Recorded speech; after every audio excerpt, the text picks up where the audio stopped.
Olá pessoal, eu sou André Barbieri E eu, Simone Shibashi. e esse é o nosso novo programa do podcast internacional do Ideias de Esquerda para tratar de um grande processo, um importante processo da luta de classes na Europa, que é a rebelião da juventude espanhola contra a monarquia.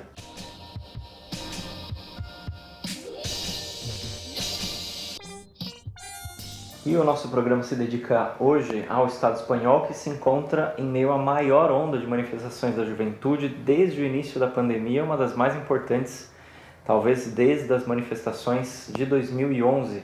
Indo aos fatos, o gatilho dessa revolta foi a condenação política a 9 meses de prisão de um rapper na Catalunha, que é o Pablo Hasél, que foi preso dentro da Universidade de Lleida por criticar a monarquia espanhola nas suas letras, né, na sua música, e também por via do Twitter.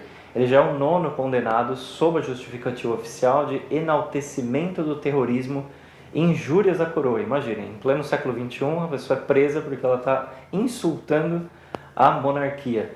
E, como resultado, a juventude espanhola foi às ruas pela liberdade do Hasél e também de todos os presos políticos catalães que vêm sendo reprimidos nos últimos anos por estarem lutando contra a monarquia espanhola em defesa do independentismo catalão. Exatamente, André. E com certeza o que a gente vê é um grande ódio, né, em relação à monarquia dos Bourbon e desse código penal que parece que saiu da Idade Média, né? A gente está realmente hoje aí frente a um retrocesso importante não só no Brasil como no mundo, né? E infelizmente muitas cabeças ainda sobraram aí mundo afora, mesmo depois da Revolução Francesa. Né? Mas se depender dessa juventude espanhola, não por muito tempo, parece. É uma geração que viveu um grande movimento, né, de mobilização, de referendos sobre a monarquia em mais de 30 universidades do país e referendos auto-organizados em diversos bairros há mais de 2 anos, né, que tornou evidente que a monarquia é percebida pelas gerações mais jovens como uma coisa absolutamente decadente, antidemocrática e corrupta. Para não falar do parasitismo, né? Então, só para vocês terem uma ideia, em agosto do ano passado, em 2020, no meio da pandemia, o antigo rei, o Juan Carlos I, que é o pai do atual rei Felipe VI, ele fugiu para os Emirados Árabes por causa da fúria popular diante dos diversos escândalos de abuso sexual e de investigações sobre fraude que vieram ao público. E olha só, André e ouvintes, né? A gente poderia fazer um programa só contando as histórias dos escândalos da monarquia espanhola, assim. Sim, essa podridão toda da monarquia espanhola, talvez uma das mais reacionárias de toda a Europa. É realmente absurda a quantidade de escândalos, o nível de privilégios que tem a família real em cima das costas da população. Mas essa história é também a expressão de um mal-estar social com a situação mais de fundo do país, econômica, né? Porque, reafirmando o que dizia o Trotsky, a juventude atua como caixa de ressonância em vários momentos da história para colocar em alto e bom som todas as contradições sociais que atravessam, né, as classes. E no caso do Estado espanhol, a crise política também é seguida de uma crise econômica que avassala o país e principalmente os mais jovens. O desemprego entre os trabalhadores menores de 25 anos é de quase 50%. É parecido com o desemprego que a gente via na juventude grega entre 18 e 24 anos, no auge das greves de 2012. Né? A maior taxa hoje de desemprego de toda a União Europeia. Então, para além da repressão estatal, certamente esses fatores contribuem muito para essa rebelião da juventude. Exatamente, e a situação da pandemia só aprofundou a gravidade da situação, que já vem desde antes, né? Enquanto o Estado jogou bilhões para salvar as grandes empresas, a resposta que deu para a classe trabalhadora e para a juventude foi uma repressão e um punitivismo generalizado, né, André? E quem leva tudo isso adiante, agora vem aí acionando as Forças Armadas para defender a monarquia contra a juventude, é um governo que se diz de esquerda, né? O governo do PSOE e do Podemos, né? O Podemos, para quem não se lembra, é aí uma variante dos neorreformismos que emergiram aí há cerca de uma década e que, enfim, tem mostrado aí sua disposição de repressão, né? Um governo que prometeu muito, mas que não fez nada para acabar com a lei de segurança pública ou a lei da mordaça, como muito corretamente a juventude de lá chama, né? que foi usada para prender o Hassel e para perseguir muitos outros, muitas vozes aí que se levantam contra essa degradação, essa decadência absurda que se chama monarquia espanhola. Sim, para quem não se lembra também, resgatando os podres, né, desse neorreformismo do Podemos, o Pablo Iglesias, que é o seu principal dirigente, apoiou a monarquia espanhola contra o movimento independentista da Catalunha. Anos atrás, justificou a repressão do governo madrilenho e, como prêmio, né, recebeu as graças da monarquia e agora participa do governo imperialista espanhol junto com o PSOE, né, o Partido Socialista Operário Espanhol, que de socialista e operário só tem o nome, aplicou as reformas neoliberais dos capitalistas durante todas as últimas décadas. E agora, esses dois partidos, né, o PSOE com Pedro Sánchez e o Podemos com o Pablo Iglesias, estão dirigindo a repressão estatal contra a juventude. O Pedro Sánchez, né, do PSOE, que é o presidente atual da Espanha, disse sobre os protestos que em uma democracia plena é inadmissível o uso da violência, exceto quando se trata da violência estatal, contra os interesses dessa juventude, os interesses de autodeterminação nacional, de uma população como é a da Catalunha, e hoje é um governo abertamente repressivo e criminalizador da juventude que tem centenas de presos na sua conta. Pois é, e fica mais evidente, André, que cada vez, né, que essa juventude se levanta, torna-se patente que para os trabalhadores, para os jovens, né, do Estado espanhol, esse governo e a coalizão de forças de esquerda se colocam do outro lado das barricadas, né?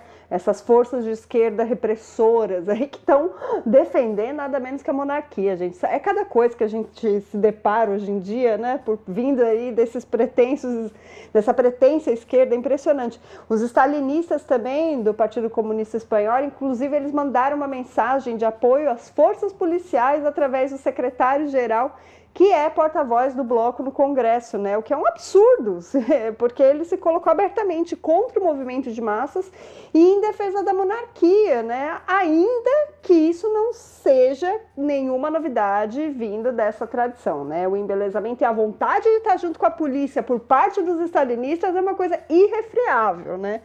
Temos aqui muitos exemplos também no nosso país, mas isso é tema para um outro debate, para um outro podcast.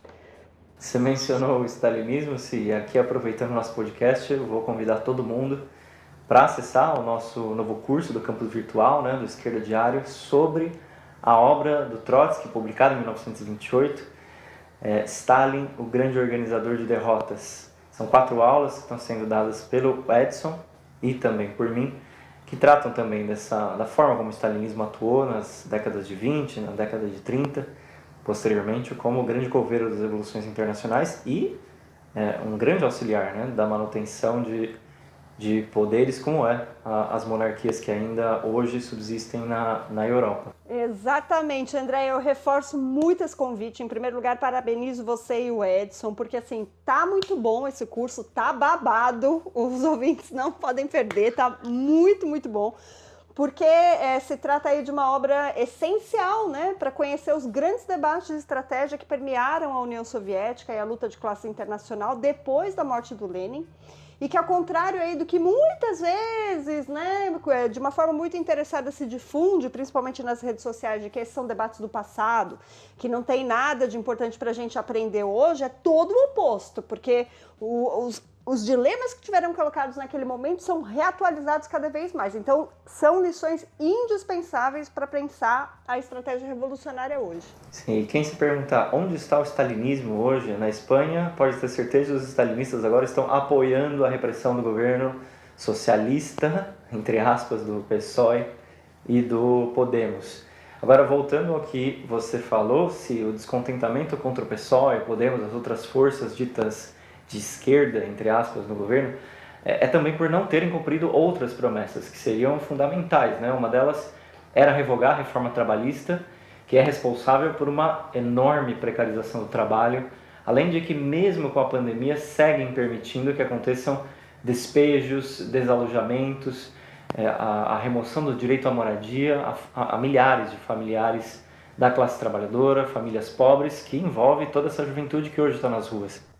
Pois é, e aí é que a gente tem que pensar, né, como fazer frente à extrema-direita que cresce também na Espanha, né, como com uma esquerda dessas, totalmente integrada ao regime, né, André? É uma situação bem complicada, assim, com exceção da monarquia, que aqui no Brasil não existe, mas esse dilema também está colocado para a gente.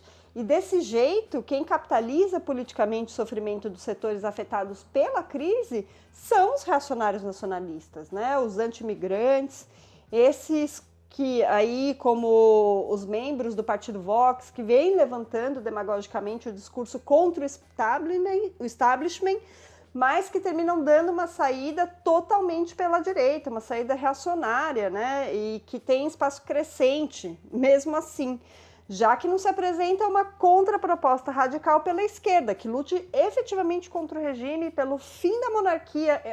É absurdo, né, que isso seja uma demanda em pleno século XXI, o fim da monarquia, mas né, e pela expropriação. Pois é, gente, olha, essa monarquia já era parasita quando, né, a maioria dos regimes eram monárquicos. Agora, então, é simplesmente um resquício do passado que a gente tinha que passar mesmo, era com um trator por cima, né? E aí tá a necessidade de levantar, consequentemente, o fim da monarquia pela expropriação dos capitalistas, né? Para que eles paguem pela crise e não os trabalhadores e a juventude espanhola, porque realmente a luta contra a monarquia e a luta pela expropriação dos capitalistas, ela está interconectada, né? A gente não pode também cair nessa variável de querer derrubar a monarquia e seguir aí com a burguesia liberal ou com a burguesia de direita, porque isso não vai levar a nenhum lado, né? Nessa conexão que você fez é bem importante, porque em última instância a gente poderia dizer que a extrema-direita espanhola tem algum tipo de crescimento hoje dentro do regime em função da total impotência do Podemos, do PSOE em poder enfrentar minimamente, porque não tem nenhum interesse de enfrentar todas as misérias, as agruras, né, que o sistema capitalista impõe sobre a juventude e a classe trabalhadora, abrindo caminho aí para a demagogia da direita. E por isso, realmente, que tipo de força da extrema esquerda revolucionária anticapitalista precisa surgir para se contrapor a essas vozes demagógicas? Nem sequer do ponto de vista daqueles partidos que se reivindicam do independentismo catalão, existe algum tipo de alternativa. Quem está à frente da repressão na própria Catalunha, né, que é a província onde o Pablo Hasél foi preso, e que reprimiram enormes protestos em Barcelona e outras cidades catalãs, são as forças desse nacionalismo catalão, que se diziam oposição ao governo central, mas que administram a pandemia e a crise social com as mesmas políticas de ajuste. E as chamadas CUP, que são as candidaturas de unidade popular, que seria um setor mais independentista que se reivindica anticapitalista, ao invés de se fundir com a juventude que hoje toma as ruas e protesta contra a monarquia, vem se descolando dessa juventude cada vez mais e propondo uma nova conformação de governo na Catalunha, possivelmente se unindo com esses partidos capitalistas. Então, nós estamos discutindo aqui no programa uma série dessas alternativas que se mostraram totalmente imprestáveis para poder enfrentar essa crise capitalista, né? Exatamente, né? Imprestáveis às vezes até pouco. Mas vamos lá, no governo central espanhol na Catalunha e por todo mundo, né, André?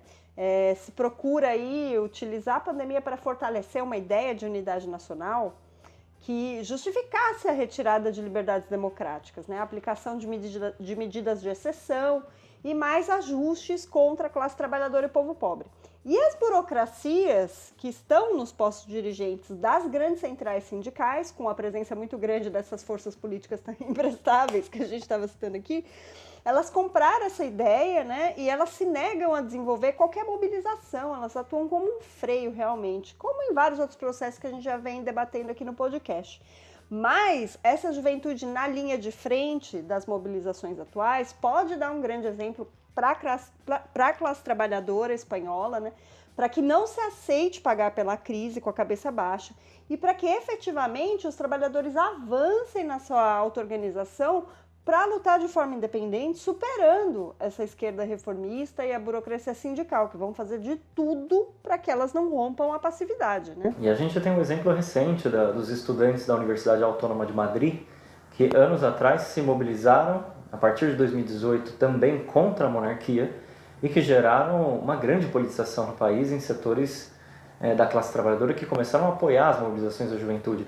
E hoje, talvez o mais interessante seja que volte a surgir na Espanha esse movimento antimonarquista e que sim poderia tomar tintas mais anticapitalistas e abrir caminho para uma verdadeira esquerda, né?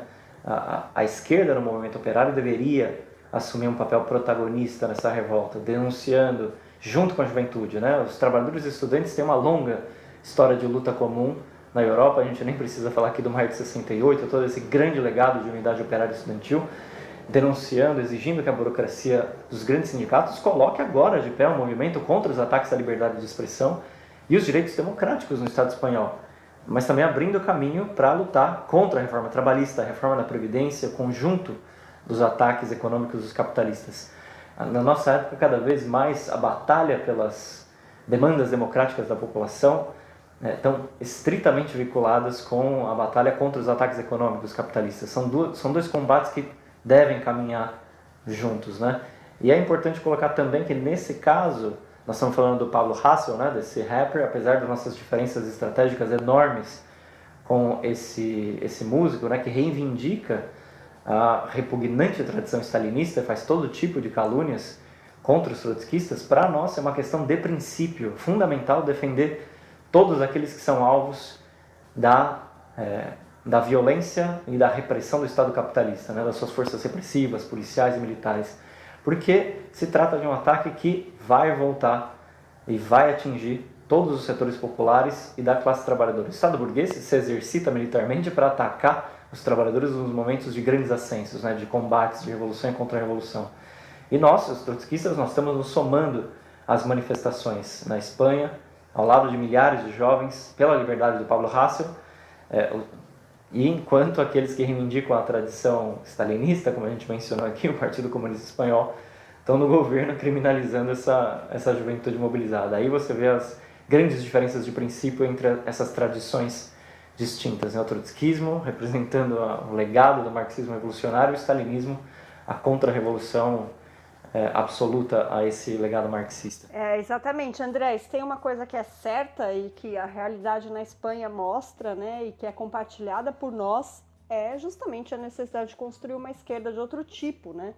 Uma esquerda anticapitalista, revolucionária de classe, nesse sentido uma superação efetivamente marxista contra, inclusive, essa estratégia de derrota stalinista, né? E que, de fato, esteja ao lado das trabalhadoras e dos trabalhadores, das mulheres, da juventude, dos imigrantes, de todos os setores explorados e oprimidos. E é por essa perspectiva que os nossos camaradas lá do Estado espanhol, da CRT e da Agrupação de Juventude Contra a Corrente, que fazem parte, junto com o MRT, da fração trotskista, estão, nesse momento, lutando no seu país, apoiando a greve estudantil, promovendo chamados de assembleias em Madrid e outras cidades, e também fazendo política através do Esquerda Diário espanhol e catalão, onde se reivindica todos os dias um programa contra o desemprego, as demissões, o fechamento de fábricas, a falta de habitação e a miséria crescente, né? Ligando essa luta com o combate pelas demandas democráticas, como é o caso do fim da monarquia, que a gente comentou aqui. Exatamente, sim. E para fechar esse programa, ligando, né, todo esse programa para que os capitalistas paguem pela crise, com a necessidade da anistia para os lutadores, para os presos políticos no Estado espanhol, com a luta pelo fim da monarquia, mais uma vez, temos que lembrar isso em pleno século XXI, e pelo direito de autodeterminação nacional, direito pelo qual os catalães vieram lutando nos últimos anos e sendo brutalmente reprimidos pelo governo central.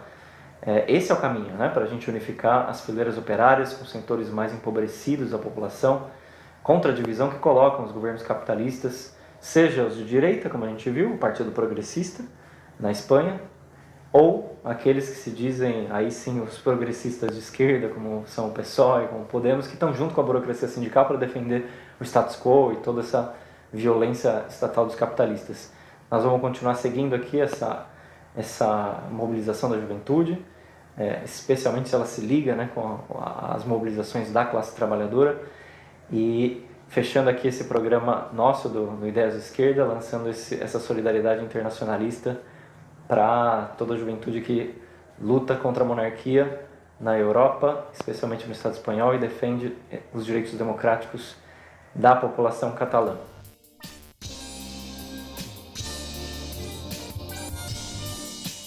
André, vou só aqui romper um pouco o nosso protocolo e encerrar esse podcast de uma forma um pouco diferente. Queria agradecer ao Caio e a toda a equipe aqui que dá um suporte para a gente no podcast, que são companheiros e companheiras muito dedicados e que fazem uma pesquisa de alto nível aqui com a gente.